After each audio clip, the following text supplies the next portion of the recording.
Hello students, मैं हूं आपका एजुकेटर कमलाक्ष झा। गाइस, मध्य प्रदेश की स्पेशल ऑडियो लेक्चर की सीरीज आपके लिए शुरू की जा रही है। आप में से जो भी students Madhya Pradesh civil services examination की तैयारी कर रहे हैं, एमपीपीएससी की तैयारी कर रहे हैं, आपके लिए मैंडेटरी है इस पूरी लेक्चर सीरीज को कवर करना।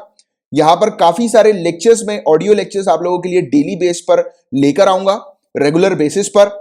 और आप मध्य प्रदेश के किसी भी एग्जाम की अगर तैयारी कर रहे हैं तो आप इस ऑडियो लेक्चर को पूरा सुनेंगे और हर एक ऑडियो लेक्चर को इस सीरीज के आप कवर करेंगे तो आपका 100% गारंटी सिलेक्शन होगा, क्योंकि यहां पर हर एक एरिया, हर एक टॉपिक एमपी से रिलेटेड, मध्य प्रदेश से रिलेटेड मैं आपके कवर करवाऊंगा इस ऑडियो लेक्चर सीरीज के माध्यम से।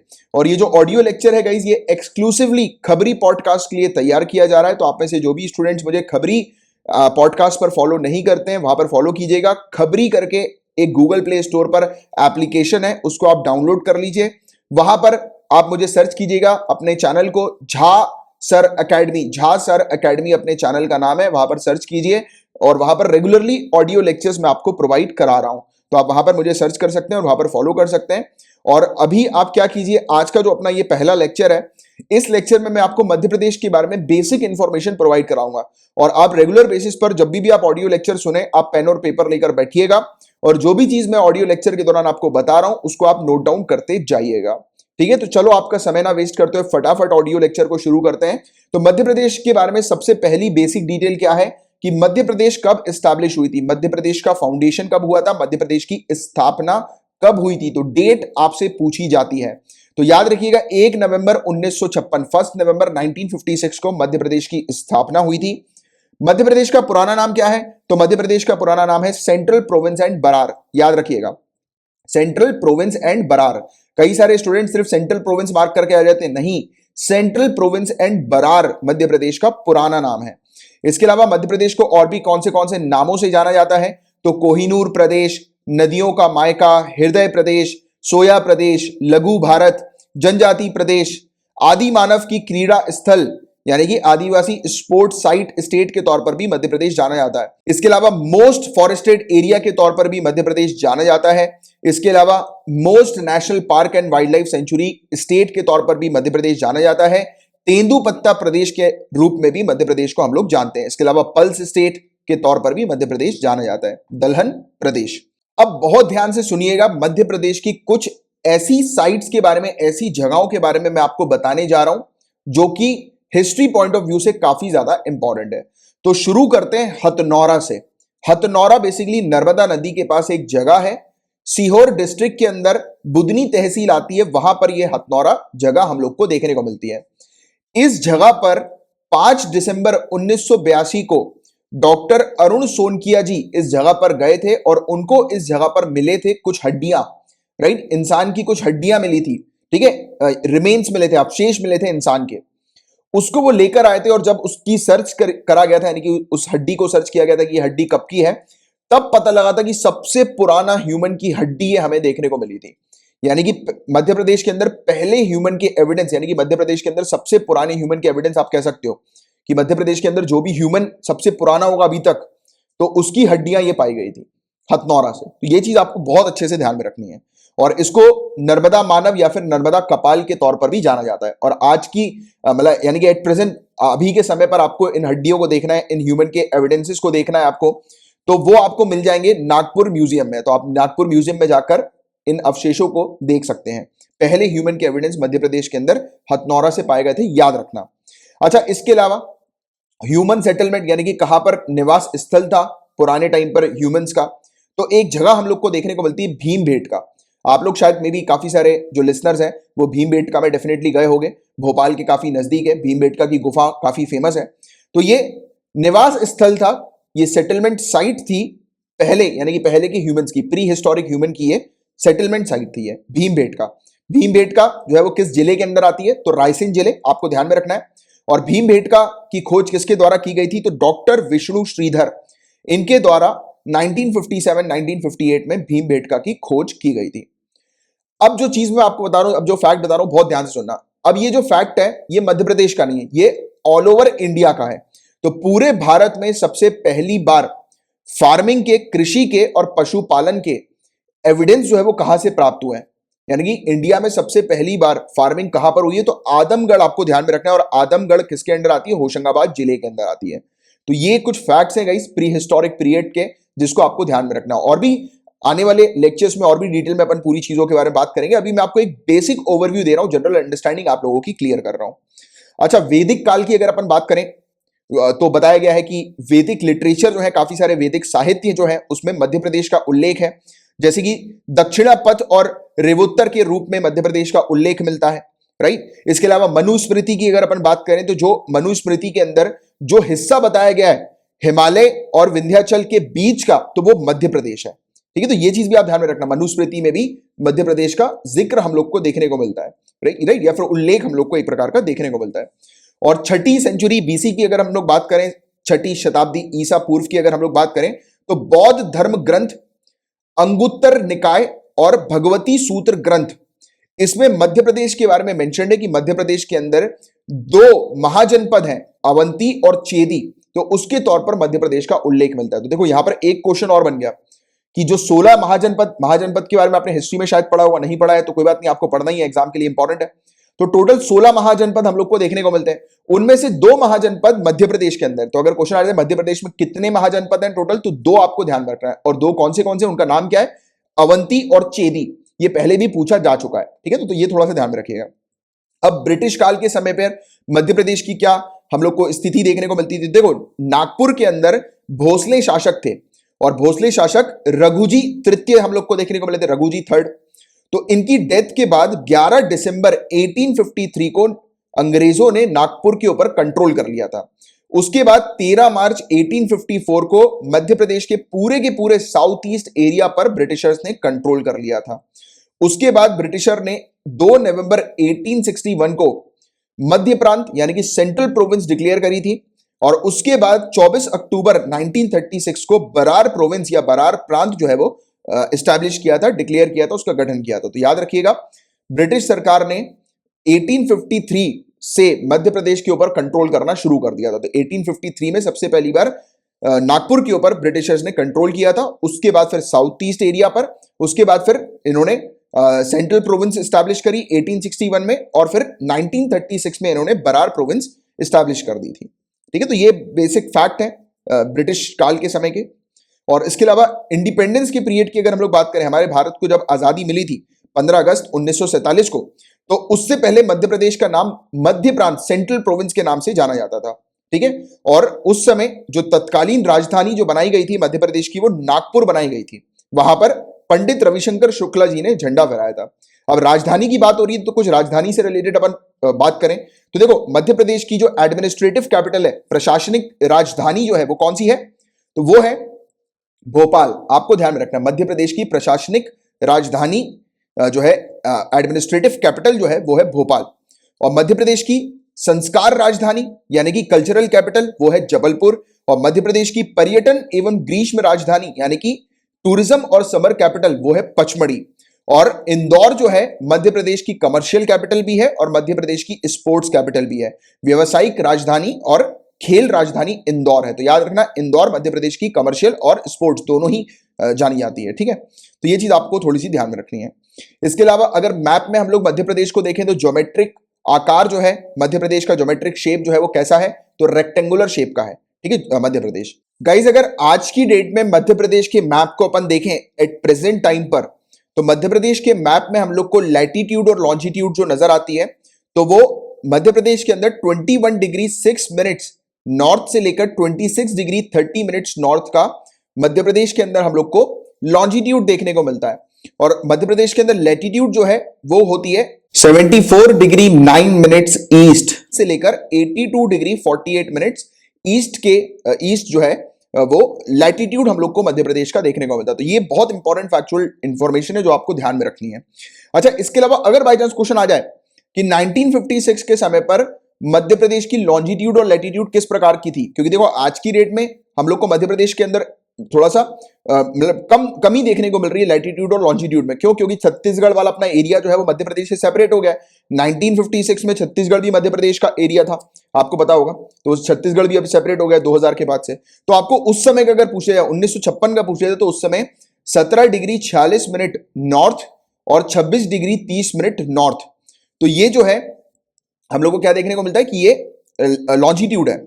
और लैटिट्यूड जो थी 1956 में 74 डिग्री 9 मिनट्स ईस्ट से लेकर 84 डिग्री 51 मिनट्स ईस्ट का लैटिट्यूड का एरिया मध्य प्रदेश का था। तो बहुत इंपॉर्टेंट फैक्ट्स है ये, चाहो तो कहीं पर नोट डाउन कर लो। अच्छा, इसके अलावा हम लोग बात करें कि मध्य प्रदेश में किस प्रकार से विस्तार जो हुआ, एक्सपेंशन किस प्रकार से हुआ, तो 1956 में पूर्व से लेकर ईस्ट से लेकर वेस्ट के बीच में 996 किलोमीटर था का एरिया था ईस्ट टू वेस्ट में मध्य प्रदेश के, और नॉर्थ टू साउथ का जो एरिया था 1127 किलोमीटर का था मध्य प्रदेश का। और आज के समय पे वेस्ट टू ईस्ट का या ईस्ट टू वेस्ट का जो मध्य प्रदेश का एरिया है वो 870 किलोमीटर का है, और नॉर्थ टू साउथ का जो एरिया है वो 605 किलोमीटर का। तो आपको क्या समझ में आया कि जो मतलब पूर्व से लेकर पश्चिम तक, ईस्ट से लेकर वेस्ट का जो एरिया है मध्य प्रदेश का वो ज्यादा है as compare to north to south. अच्छा, मध्य प्रदेश के क्षेत्रफल की अगर हम लोग बात करें तो आज के समय पे मध्य प्रदेश को जब हम देखते हैं तो हमारे पूरे भारत का 9.38% का जो एरिया है वो मध्य प्रदेश का है, यानी कि 3,08,245 किलोमीटर स्क्वायर का जो एरिया है वो मध्य प्रदेश का है।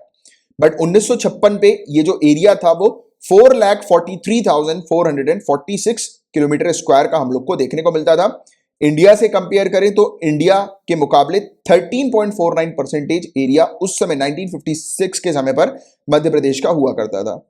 और 1 नवंबर 2000 को आप जानते हैं गाइस, मध्य प्रदेश से छत्तीसगढ़ अलग हुआ था और इंडिया की 26th स्टेट के तौर पर छत्तीसगढ़ का गठन हुआ था, राइट। और मध्य प्रदेश का जो कुल जो एरिया है 4,43,446 किलोमीटर स्क्वायर का 1956 के पीरियड के अकॉर्डिंग, यानी कि 1956 से लेकर सन 2000 तक का जो एरिया था 4,43,446 किलोमीटर स्क्वायर था मध्य प्रदेश का। 4.11 एरिया जो है परसेंटेज वाइज मध्य प्रदेश का, वो मध्य प्रदेश से सन 2000 में अलग हो गया था। और छत्तीसगढ़ स्टेट, याद रखना छत्तीसगढ़ स्टेट इंडिया की 26वीं स्टेट है, तो वो बन गई थी 1 नवंबर सन 2000 को, ठीक है। तो ये चीज आपको ध्यान में रखनी है। उसके बाद फिर मध्य प्रदेश का जो टोटल एरिया बच गया वो 3,08,252 किलोमीटर स्क्वायर का एरिया बच गया। और मध्य प्रदेश और छत्तीसगढ़ के बीच में गाइस एक किरार घाटी है, ठीक है। किरार घाटी ये एक विवादित टेरिटरी है जिसमें मध्य प्रदेश और छत्तीसगढ़ दोनों ही क्लेम करते हैं। तो ये वाली चीज भी आपको थोड़ी सी पता होनी चाहिए किरार घाटी के बारे में, ठीक है। तो ये चीज आपको ध्यान में रखना है थोड़ा सा। अगर 1956 के डेटा को हम देखें तो मध्य प्रदेश एरिया वाइज सबसे बड़ी स्टेट के तौर पर हम लोग को देखने को मिलती थी, बट अब सन 2000 के बाद छत्तीसगढ़ अलग हुआ तो मध्य प्रदेश दूसरे नंबर पर आती है एरिया वाइज, क्योंकि राजस्थान का जो एरिया 3,42,239 किलोमीटर स्क्वायर का है आज की डेट में, और इंडिया के अंदर मध्य प्रदेश का जो एरिया है वो 3,08,245 स्क्वायर किलोमीटर का है। तो इंडिया के अंदर सबसे बड़ी जो एरिया वाइज राज्य है वो है राजस्थान, और उसके बाद फिर आ रही है मध्य प्रदेश। पहले मध्य प्रदेश थी। इसके अलावा मध्य प्रदेश किन किन स्टेट्स के साथ अपनी बाउंड्री शेयर करती है, तो आज के समय की अगर अपन बात करें तो 5 राज्य, मध्य प्रदेश 5 राज्य के साथ अपनी बाउंड्री शेयर करती है। जैसे कि इसके उत्तर में देखोगे, आप नॉर्थ की तरफ देखोगे मध्य प्रदेश की तो आपको उत्तर प्रदेश दिखाई देगा। आप मध्य प्रदेश के साउथ की तरफ देखोगे आप तो आपको महाराष्ट्र दिखाई देगा। आप मध्य प्रदेश के अगर आप साउथ ईस्ट की तरफ आप देखोगे तो आपको छत्तीसगढ़ दिखाई देगा, और साउथ वेस्ट की तरफ आप देखोगे तो आपको राजस्थान दिखाई देगा, राइट। और इसके अलावा मध्य प्रदेश के अगर आप वेस्ट की तरफ देखोगे तो आपको गुजरात दिखाई देगा। तो ऐसे 5 स्टेट के साथ मध्य प्रदेश अपनी बाउंड्री शेयर करती है। तो एक बार स्टेट के नाम में रिपीट कर देता हूं, उत्तर प्रदेश, महाराष्ट्र, छत्तीसगढ़, राजस्थान और गुजरात। उत्तर प्रदेश, महाराष्ट्र, छत्तीसगढ़, राजस्थान, गुजरात। तो ये 5 स्टेट के साथ मध्य प्रदेश अपनी बाउंड्री शेयर आज की डेट में करती है। बट 1956 के पीरियड में जब छत्तीसगढ़ अलग नहीं हुआ था, छत्तीसगढ़ भी मध्य प्रदेश का हिस्सा था, तो उस समय मध्य प्रदेश 7 राज्यों के साथ अपनी बाउंड्री शेयर करती थी, और एक्स्ट्रा वो 2 राज्य कौन से थे, ओडिशा और आंध्र प्रदेश। तो ये वाली चीज भी आप लोग को ध्यान में रखनी है। क्लियर है यहां तक बातें? आगे बात करें और कुछ फैक्ट्स की, जैसे मध्य प्रदेश का स्टेट एम्बलम जो है वो, उसके अंदर हम लोग को क्या क्या चीजें देखने को मिलती हैं। तो मध्य प्रदेश के स्टेट एम्बलम में आपको सबसे पहले तो 24 स्तूप देखने को मिलते हैं। ये बहुत इंपॉर्टेंट है, पहले आ चुका है 24 स्तूप। अगर आप मध्य प्रदेश के स्टेट एम्बलम को देखोगे तो आपको 24 स्तूप दिखाई देंगे। आपको सेंटर पर गेहूं और धान दिखाई देगा, वीट और पैडी की फसलें आपको दिखाई देगी। बरगद का पेड़ आपको स्टेट एम्बलम में दिखाई देगा, और आपको अशोक स्तंभ भी स्टेट एम्बलम में दिखाई देगा। तो ये 4 चीज आपको ध्यान में रखनी है जो हमारे स्टेट एम्बलम में हम लोग को देखने को मिलती है। कौन सी 24 स्तूप, गेहूं और धान यानी कि वीट और पैडी, बरगद का पेड़ और अशोक स्तंभ। तो ये चार चीजें हम लोग को मध्य प्रदेश के स्टेट एम्बलम में, राजकीय चिन्ह में देखने को मिलती है। और मध्य प्रदेश का स्टेट एंथम क्या है? तो ध्यान से सुनना, सुख का दाता सबका साथी, शुभ का यह संदेश है, मां की गोद पिता का आश्रय, मेरा मध्य प्रदेश है। तो ये स्टेट एंथम है मध्य प्रदेश का। इसके क्रिएटर हैं, इसके रचनाकार हैं श्री महेश श्रीवास्तव जी। वर्ष 2010 में इन्होंने इसकी रचना करी थी, इस मध्य प्रदेश के एंथम की। ठीक है। इसके अलावा महेश श्रीवास्तव जी के बारे में बात करें तो ये वरिष्ठ पत्रकार हैं और इनको वर्ष 2012 में गणेश शंकर विद्यार्थी राष्ट्रीय पत्रकारिता पुरस्कार से सम्मानित भी किया जा चुका है। राइट। इसके अलावा मध्य प्रदेश की स्टेट लैंग्वेज कौन सी है? राजकीय भाषा तो हिंदी है। मध्य प्रदेश का स्टेटहुड डे जो है वो कब मनाया जाता है? तो 1 नवंबर को, क्योंकि 1 नवंबर 1956 को मध्य प्रदेश स्टैब्लिश हुई थी। इसके अलावा मध्य प्रदेश को हृदय प्रदेश जो है वो किसके द्वारा कहा गया है? यानी कि हृदय प्रदेश जो बोलते हैं ना हम लोग मध्य प्रदेश को, मैंने आपको स्टार्टिंग में मध्य प्रदेश के काफी सारे नाम बताए थे। तो मध्य प्रदेश के जो नाम है उनमें से हृदय प्रदेश जो है वो पंडित जवाहरलाल नेहरू जी के द्वारा ये नाम मध्य प्रदेश को दिया गया है। तो हृदय प्रदेश मध्य प्रदेश को नाम दिया है पंडित जवाहरलाल नेहरू जी ने। तो ये वाला क्वेश्चन भी ऑलरेडी काफी सारे एग्जाम्स में पूछा जा चुका है, एमपीपीएससी में भी पूछा जा चुका है। अच्छा, इसके अलावा कुछ और इंपॉर्टेंट फैक्ट्स की बात करें, जैसे कि मध्य प्रदेश के अंदर टोटल राज्यसभा की कितनी सीटें हैं? तो 11 आपको ध्यान में रखना है। लोकसभा की टोटल कितनी सीटें हैं? तो 29 आपको ध्यान में रखना है। अनुसूचित जनजाति के लिए आरक्षित लोकसभा का जो क्षेत्र है वो कितना है? तो टोटल 6 क्षेत्र है। और मतलब एसटी के लिए रिजर्व सीट्स जो होती है ना, रिजर्व एरिया वगैरह, तो वो टोटल 6 हैं, रतलाम, धार, खरगोन, शहडोल, मंडला और बैतूल। और अनुसूचित जाति के लिए आरक्षित लोकसभा का जो क्षेत्र है वो टोटल 4 है, भिंड, टीकमगढ़, देवास और उज्जैन। तो यानी कि शेड्यूल कास्ट के लिए जो रिजर्व लोकसभा का जो एरिया है, तो ये 4 डिस्ट्रिक्ट्स हम लोग को देखने को मिलती हैं। इसके अलावा विधानसभा की यानी कि स्टेट असेंबली की टोटल कितनी सीट है मध्य प्रदेश के अंदर? 231, जिसमें से 230 इलेक्टेड है और 1 नॉमिनेटेड सीट हम लोग को देखने को मिलती है। इसके अलावा अनुसूचित जनजाति के लिए आरक्षित विधानसभा का जो क्षेत्र है वो 47 हम लोग को देखने को मिलता है, यानी कि मतलब शेड्यूल ट्राइब के लिए जो विधानसभा स्टेट असेंबली का जो रिजर्व जो एरिया है वो टोटल 47 है। ठीक है, एरिया वाइज। और अनुसूचित जाति यानी कि शेड्यूल कास्ट के लिए जो रिजर्व विधानसभा क्षेत्र है वो 35 हम लोग को देखने को मिलता है, 35। अच्छा, इसके अलावा कुछ और इंपॉर्टेंट फैक्ट्स के बारे में जानते हैं मध्य प्रदेश के, जैसे कि मध्य प्रदेश का जो स्टेट फ्लावर है, राजकीय पुष्प जो हम लोग को देखने को मिलता है वो है सफेद लिली, व्हाइट लिली। और मछली जो है, स्टेट फिश जो है मध्य प्रदेश की महाशीर है। और नाट्य जो है, स्टेट नाट्य, वो माछ हम लोग को देखने को मिलता है, मालवा क्षेत्र का ये। और मतलब स्टेट क्रॉप जो है, राजकीय फसल जो है वो है सोयाबीन। स्टेट स्पोर्ट्स के तौर पर मलखंभ हम लोग को देखने को मिलता है। स्टेट रिवर के तौर पर नर्मदा है। स्टेट फ्रूट अगर आपसे पूछ लिया जाए तो आपको पता होना चाहिए आम है। और स्टेट जो पशु है, एनिमल जो है, स्टेट एनिमल वो है बारहसिंघा। और स्टेट बर्ड जो है वो है दूधराज या फिर शाह ए बुलबुल, इसके नाम से इसको हम लोग जानते हैं। और स्टेट ट्री जो है वो है बैनियन ट्री, बरगद हम लोग को देखने को मिलता है। और स्टेट डांस जो है, नृत्य जो है वो राई है। तो ये इंपॉर्टेंट फैक्ट्स हैं जिसके बारे में आप लोग को एक बहुत अच्छी जानकारी होनी चाहिए। गाइज, अगले ऑडियो लेक्चर में मैं आप लोगों को मध्य प्रदेश की कुछ इंपॉर्टेंट स्कीम्स के बारे में बताऊंगा, और कुछ भी और इंपॉर्टेंट फैक्ट्स भी अपन जानेंगे मध्य प्रदेश के। ठीक है, जो कि स्कीम वाला टॉपिक जरूर सुनिएगा, क्योंकि स्कीम से रिलेटेड अक्सर सिविल सर्विसेज में भी और वेरियस मध्य प्रदेश के जो सरकारी एग्जाम्स हैं उसमें क्वेश्चंस पूछे जाते हैं। और आपको अगर ये ऑडियो लेक्चर अच्छा लग रहा है तो शेयर जरूर कीजिएगा ऑडियो लेक्चर को ज़्यादा से ज़्यादा, राइट, और लाइक जरूर कीजिएगा। और अगर आपको कुछ और जानकारी चाहिए तो आप नीचे कमेंट बॉक्स पर मेंशन कर सकते हैं, या जो भी आपका फीडबैक है आप नीचे कमेंट बॉक्स पर जरूर दीजिएगा। ठीक है, तो अब मैं आपको मिलूंगा नेक्स्ट ऑडियो लेक्चर में मध्य प्रदेश स्पेशल सीरीज के। तो तब तक के लिए bye bye, take care, have a great day ahead, Tata.